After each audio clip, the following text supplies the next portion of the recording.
Breathe was one of the most anticipated horror movies of the year, and we finally saw it. What did we think? Well, stay tuned to find out. Ooh, yeah. What? So that was easy. That was very...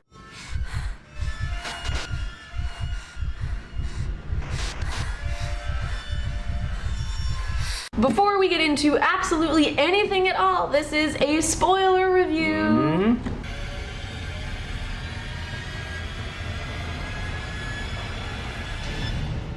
All right, now that you're back, let's get into it. Hope you've seen it.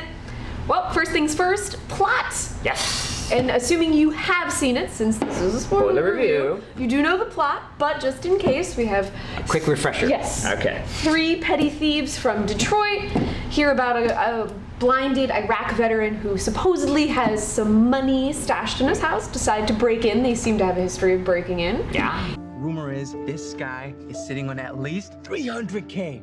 Things perhaps don't go quite as planned, we'll say. They definitely don't go with plan. This is a spoiler review. Yes. It gets fucked up from the get-go. Yes, and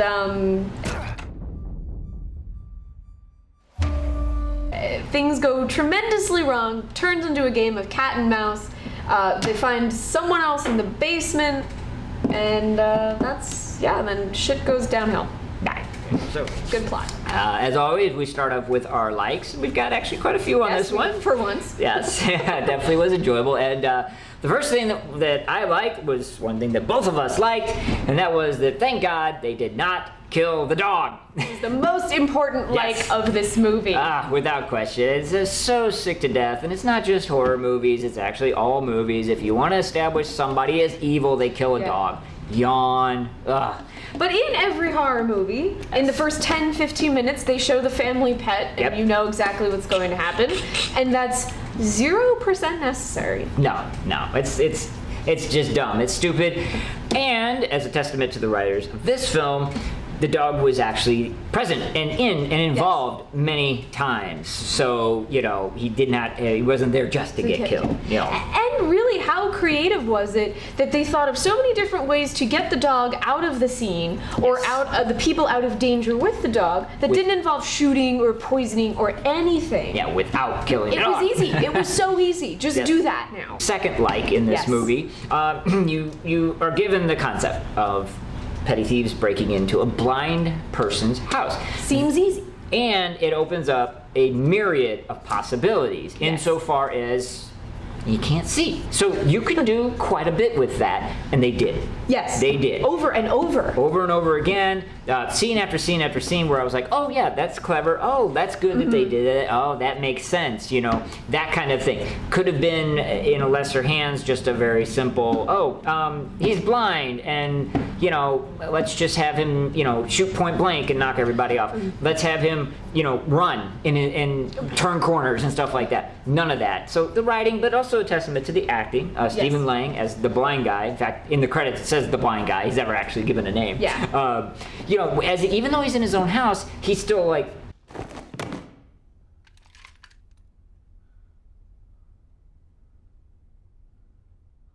not sure where he's going, and so therefore that allows the other characters to take advantage of that fact. So yeah, incredibly well done in the writing of the possibilities of that concept, and in the acting as well. And that actually ties in with one of our least favorite things. Were done very, very well, and that was jump scares. Yes. Quiet jump scares. Yes. So cool. Yeah, and even like a little foreshadowing jump scare with like the dog again. We mentioned the dog, you know, the dog jumping on the window. And we've said it a million times before. The stupid jump scare where the camera goes and zooms in on the box and the eerie music plays had been done to death, and there was none of that at all in this movie. And I guess they were considered jump scares because something happens and you jump, and we both jumped. Yes. But two characters would be doing something to each other or whatever, or the camera would pan behind Rocky or Alex or something like that, and he's there. Yes. And you don't expect him to be there, and you're scared. No. Every time. Every time. Yeah, and they weren't overdone. It wasn't a jump scare every 30 seconds. It was all logical, well done, and definitely kudos to them on the jump scares. I know you had a couple things as well that you enjoyed. Yes, and Okay. this is perhaps an odd enjoyment, but any movie that gets me to squirm. And I mean squirm. okay. You were laughing at me, I actually, was as laughing I at you, twisted yeah. around in my seat. Yes. I'm sure every woman knows what scene I'm talking about. I took note, and almost every woman in that theater Yeah. was. That Yes. was, I thought they took it pretty far, which is perfect. Yes. But it actually does kind of speak to no matter how you feel as a woman about children. Right. That's so invasive and so such a horrible thing that it doesn't matter how you feel. You don't want it to happen to you. So Right, yeah. Ooh. Being tied up in a swing with a guy coming at you with a turkey turkey baster baster. full of semen is not on any woman's list of the ways to either become or avoid being pregnant. Yes. And though it hit on every level, and I thought that was more brilliant writing on And he their part. wasn't kidding, since it was No. already established No. he did it to, the other girl. Yes. We all know he's not fucking around with No, this. this is not an idle threat. This was not meant to scare her. This was going to happen No, to you. Thank you. No, oh, yeah, absolutely Good wonderful. Lord. And also, really with that whole thing, I thought the exposition of kind of the plot was done so well. Because, we weren't there in Right. the movie, so we don't actually know what happened. So there does have to be this sort of, let's explain to the audience exactly what's Chit-chat, occurring. talking. Yeah, but usually it's, climax of the movie, the bad guy spends 20 minutes explaining Yeah, that's true. his life story and why we've come to this point and you're bored. However, I thought in Don't Breathe, we get a little bit of like, oh, his daughter died. Oh, but wait, and then she's in the little contraption thing, and you're horrified. But then you find out he's been trying to get another child out of her, and I felt Yes. like I kept, Yeah.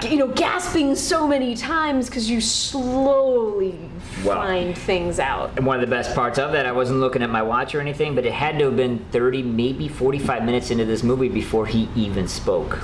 Yeah, it was One weird to time hear him talk. beyond who's there or well, Yeah. but his first full sentence or paragraph, if you will, And was creepy. Was creepy. Very unsettling. Yeah, because you hadn't heard it. It was extremely well done. Extremely well done. Yes. Well, with likes comes dislikes, unfortunately. Although I actually feel we had more likes than we did dislikes for Might once. be a safe bet. Yeah. Mm-hmm. However, my biggest dislike of this movie that I wanted to scream at the screen over and over was he's blind, he's not deaf. We're trapped in here. Very true. And the whole don't breathe, don't make a noise, and they were generally good at it, but then they would Movie. talk. Yeah. And I'm like, shut up, he can hear you. Hey, Alex, where are you? Yeah. Oh, well, you just let him know where you Yeah. were. And for the most part, they were quiet, but there were times where, multiple times, not just Yeah, I once, was where I gonna wanted say, to yeah, say, it was he multiple can't times. see you, but he can hear you. Stop. And that was a little, I get why they did it and why it had to move the plot along. Yeah. But I really wanted to yell that. Yeah, no. So, unfortunately.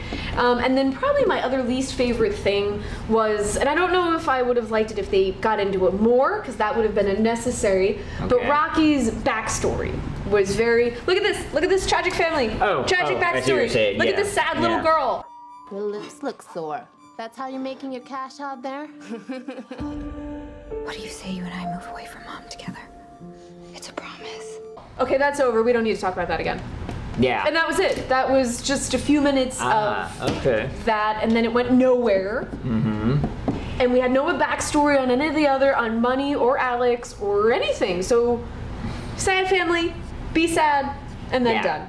And not necessary. No, but that actually ties into one of the things that I didn't like Oh. and might have actually provided a bit of an answer why they didn't do Okay. that.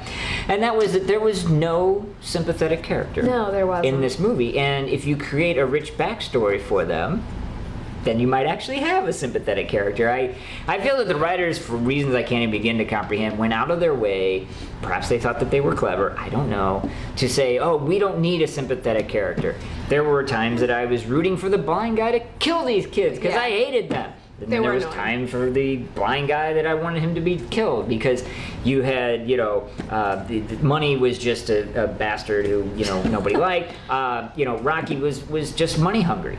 And kind of annoying. And kind of annoying, you know. And then even poor Alex, you know, was like, you know, a thief that was, you know, screwing over his dad. I mean, there was just no redeeming character in writing. And you don't hold on to anyone. No. Writing 101 is that the audience needs a character that they empathize with and they see the rest of the narrative through. There was none in this movie, despite, you know, what may or may not happen at the end, which we'll get into. But there was actually one other thing. Oh, okay. Yeah, that I did not like, and we've mentioned it before, but I'm more than happy to go into movies with willing suspension of disbelief. I have a lot of it. Yes, as long as you stay within the confines of the canon you've created. And so we're watching this movie. The word comes out that, hey, this vet has got $300,000 and it's in his house. Really? Why is it in his house? Why is it in his house? No one in their right mind would keep cash in their house. They, you know, and then let's just go with that, okay? Let's toy with the idea somehow. Yeah, he probably keeps it in the kitchen cabinet, so it'll be really easy to find. We'll search the house in the most obvious places, and I'm like, really? Yeah, no, not good, not good. And then, of course, you know, she just happens to be in the closet that happens to have the safe, that happens to be opened by him, that happens to show the code for a few seconds after you put it in. World's worst design safe? I don't know. Yeah. I get it. It had to move the plot along. But it pulled me out of the plot. Exactly. Was the problem. And I was willing to believe a lot of things in the movie. And I watch horror movies. Suspension of disbelief is key. Very key. But so they go into the closet, and I was like, wait, $1 million? Why does he get $1 million in his house? He's not going anywhere. It's not earning any interest there, buddy. Yeah. Why is it in the bank? And it starts to. I felt I had too many questions during that scene of like, why is the money in the bank? Why is the money in the safe? Right. And not in the bank. And then I just was confused. By that. And it's compounded by the fact that the whole rest of the movie, they did a good job of grounding it and making it believable and not stretching it out. So, yeah, there was that. But then we do get to the end or ends plural. Yes, so I know you had a few things. I'll let you go. Yes, then I'll jump in. So I was already at the end where she gets to the bus station, I think it was, with her little sister. Yes. She has the backpack. You think they're going to California. Right, happy ending. I wasn't a fan of happy endings, but okay, I was willing to go with it. But then the news comes on that he survived, and he reported nothing was stolen. And I was... oh my God, this is so cool. Yes, because I thought she was going to immediately look at her backpack and there wasn't going to be money in it. Perfect. I figured he switched out the money, it was fake money, it was something or other, and she was about to realize what had happened. Because I thought that's what the news was that exposing. Been perfect. Yeah, and then it wasn't that they just went into the sunset and lived happily ever after. So why didn't he report it missing? I know. In case there's a sequel. Yes, we've decided to write an ending for a sequel before we even know how the movie is going to do. You are guilty as charged. And it's putting the cart before the horse. Totally. And not only that, but the happy ending period was a problem for me because you start the movie out with the blind guy dragging her down the street. Why not end it there as well? Yeah, that would have been nice. She's going to her death. Makes sense to me. Everything's happy. It bookends it perfectly. No, we get this crowbarred in, forced, tacked on, happy ending just for and it was blatantly, the studios. You know. Blatantly. I mean, I guess if the movie didn't do well, they could just write it off. But the movie actually did do really well. I know it's opening weekend right now, but it already went, double its budget? And three times. Three times. Yeah. Mm-hmm. So there's going to be a sequel. Yeah. They left it open for a sequel. But make a complete movie. Don't do the sequel grab right away. Because it's so obvious. Yeah, here's a thought. Let's throw this out before we wrap up. Make your movie, and if it's successful, be creative and come up with a sequel. Like you said, cart before the horse. It's that time of day when you say, how many pinheads did you give it? Well, yes, I know. Mine was pretty easy decision. Okay. I'm All right. going to go 3.5 pinheads. Ooh, all which right. shouldn't be too much of a surprise. Not really, no. One of the things that is great, it is R-rated. Ah, yes, thank God. R-rated horror. Yes. Sick of the PG-13 landscape. And really just overall, since I saw the first trailer a couple months ago, I've been dying to see it. And like we touched on before, it was so original. There were so many creative ideas, creative concepts, new concepts. And while I liked the supernatural, there wasn't any supernatural, and it was terrifying all on its own. We didn't Without need it. ghosts or anything. No. Just straight up scary by itself. So for that, obviously maybe would have even gone higher, but I had some pretty major gripes with the movie. But still really, really, really fun, awesome, original movie. So 3.5 for me, not a problem. I'm so scared. No, there's no need to be scared. Like you, I did enjoy it, but also, as I covered in the likes and I covered in the dislikes, there was a few, and kind of when I started to look at it, it seemed like that number was about equal. Okay. Or the sentiment was about equal. So, equal likes, equal dislikes. That translates into dead middle, 2.5 pinheads for me. That makes sense. Yes. Okay. So, do we take your 3.5, my 2.5, combine them, split them? That gives us a 3 pinhead movie. This is one of the most anticipated horror movies of the year, and a nice solid R-rated entry into the field. We gave it 3 pinheads. Yep. Is that a rating that you agree with or disagree with? Let us know in the comments below. And also, don't forget to subscribe to all of our social media. Post a bunch of the stuff that we do there as well. Yes. Plus, subscribe to our channel. There's a number of other horror movies coming out, so don't Yes. forget to check our reviews of those too.